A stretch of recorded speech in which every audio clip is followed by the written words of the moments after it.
सत श्री अकाल जी, hello everybody, welcome back to my channel.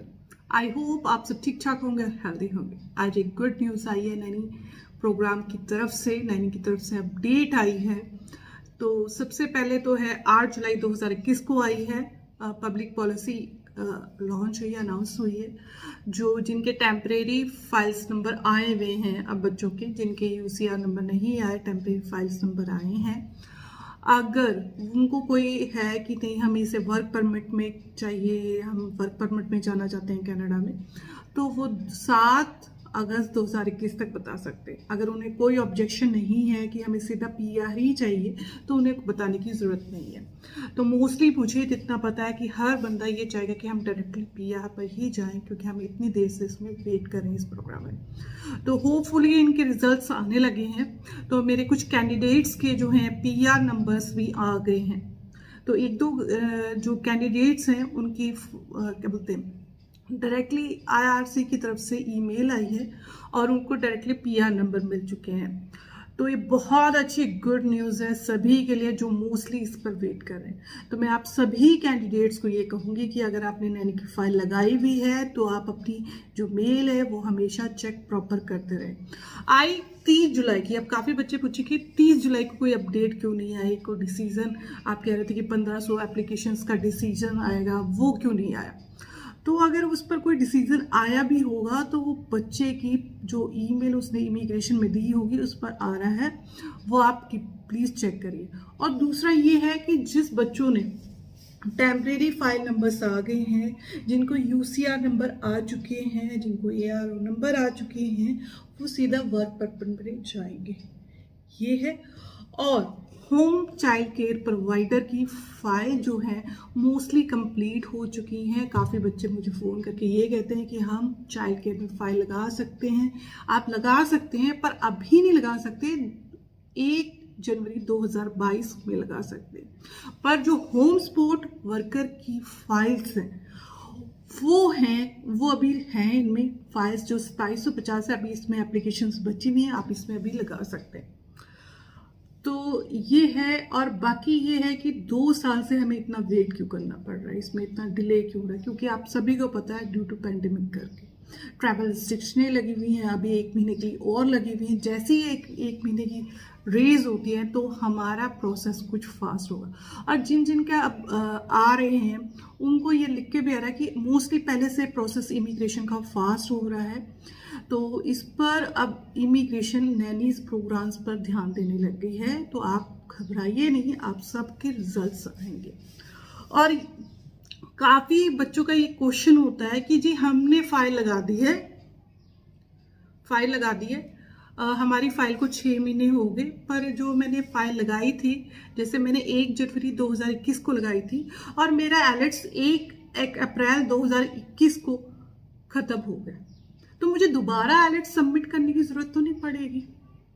देखो बच्चों, जो आपने अपना एलेट्स लगा दिया, चाहे वो 6 महीने बाद एक्सपायर होना था या 1 साल बाद एक्सपायर होना था, क्योंकि काफ़ी बच्चों ने फाइल्स लगाई हुई हैं 2019 की जिनकी एलेट्स एक्सपायर हो चुकी है। उन्हें ये होता है कि हम दोबारा एलेट्स करने की ज़रूरत नहीं, आपको दोबारा एलेट्स करने की ज़रूरत नहीं पड़ेगी, पर आपको पीसीपी दोबारा देनी पड़ेगी क्योंकि 1 साल की वैलिडिटी होती है। मेडिकल अगर आपने एडवांस में करा के रख दिया तो फिर दोबारा आपको कराना पड़ेगा। जब तक आपको इमिग्रेशन नहीं कहता तब तक आपने मेडिकल नहीं कराना है। तो जो इमिग्रेशन करेगा आपको कहेगा स्टेप बाय स्टेप, आपको बताया जाएगा कि आपकी बायोमेट्रिक्स कब हो रही है, मेडिकल कब होना है। तो उस हिसाब से अगर आपकी एलेट्स एक्सपायर भी हो गई है तो आप वरी ना करिए, पर फाइल में जब आप लगा रहे थे तब तो एक्सपायर नहीं हुई थी ना, तो इसमें वरी करने की जरूरत नहीं, क्योंकि आप एलिजिबिलिटी बनती है आपकी। सबसे एक क्वेश्चन बहुत हर फोन कॉल्स आती हैं, तो मुझसे ये क्वेश्चन पूछा था कि एलेट्स के बैंड रिक्वायर क्या है। एलेट्स के जो बैंड रिक्वायर हैं जनरल के हैं, CLB 5 है, जो रीडिंग है उसके 4 हैं, रीडिंग के याद रखिए, रीडिंग के 4 हैं, राइटिंग, स्पीकिंग, लिसनिंग ये 5 हैं, यानी कि 3 मॉड्यूल में आपके 5 हैं, 1 मॉड्यूल में आपके 4 हैं।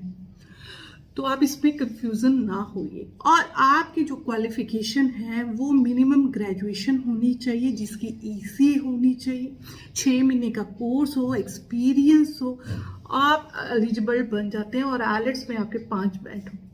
अब जिनके टेम्परेरी फाइल्स नंबर आ गए हैं तो उनका आगे प्रोसेस होएगा, पर थोड़ा स्लो चल रहा है। जैसे पहले क्या था, अगर नॉर्मल की चीज़ें नहीं होती तो ये 12 महीने का प्रोसेस है नैनी का, अगर सारी चीज़ें नॉर्मल सिचुएशन होती। अब बीच में लॉकडाउन लगता रहा है, इस वजह से ये सिचुएशन बनती रही है।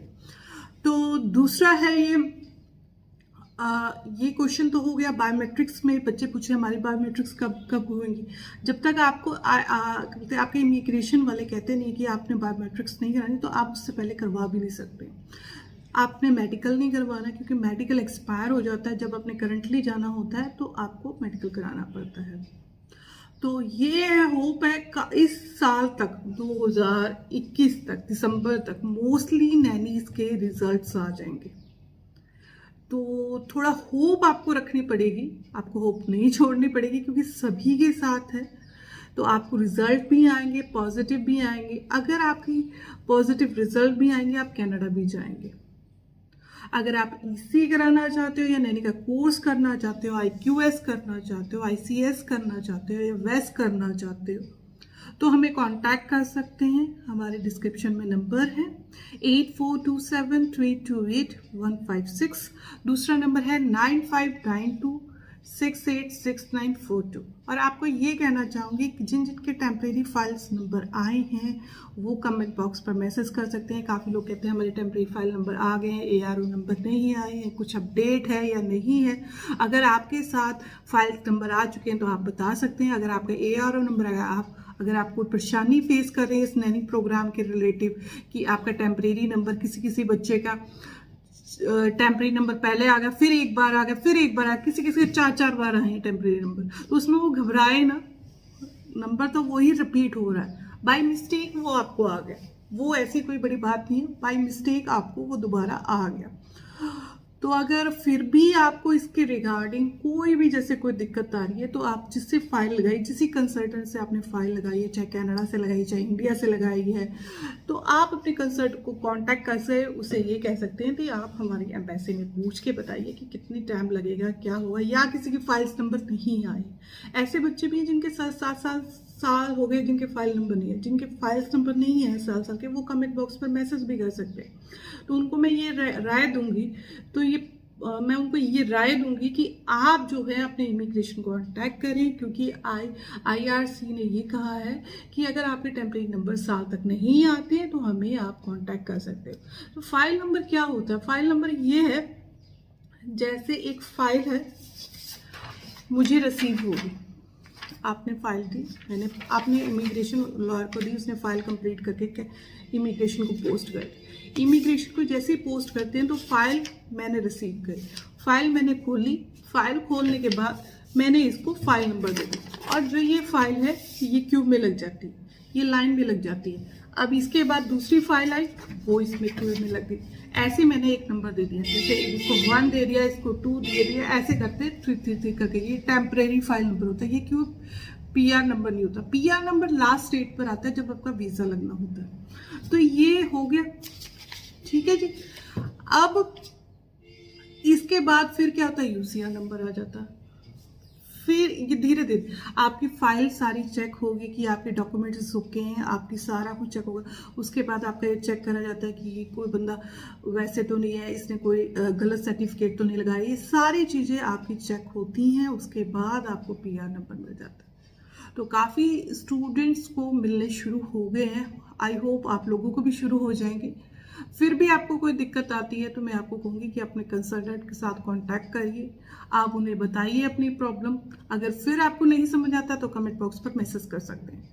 तो प्लीज़ ये आपसे रिक्वेस्ट है कि अगर आपने मुझे कॉल करनी हो तो 9 to 5 करें, ये रिक्वेस्ट है। और व्हाट्सएप पर पहले मैसेज ज़रूर करें, क्योंकि बाई चांस कभी मैं कॉल नहीं पिक कर पाती हूँ, क्योंकि मैं भी बिजी चलती हूँ, कोई ऐसा काम कर रही होती हूँ जिसमें मैं आपकी कॉल पिक नहीं कर पाती हूँ। तो आप फिर कहते हैं कि मैम आपने हमारी कॉल पिक नहीं करी है। तो ये रिक्वेस्ट है कि आप पहले व्हाट्सएप पर मैसेज करिए या कमेंट बॉक्स पर मैसेज करिए। अगर व्हाट्सएप पर मैसेज करेंगे तो फ्री होंगे तो आपको कॉल ज़रूर करेंगे। आपको वीडियो अच्छी लगी हो तो लाइक जरूर करिए, चैनल को सब्सक्राइब जरूर करिए। Thank you so much.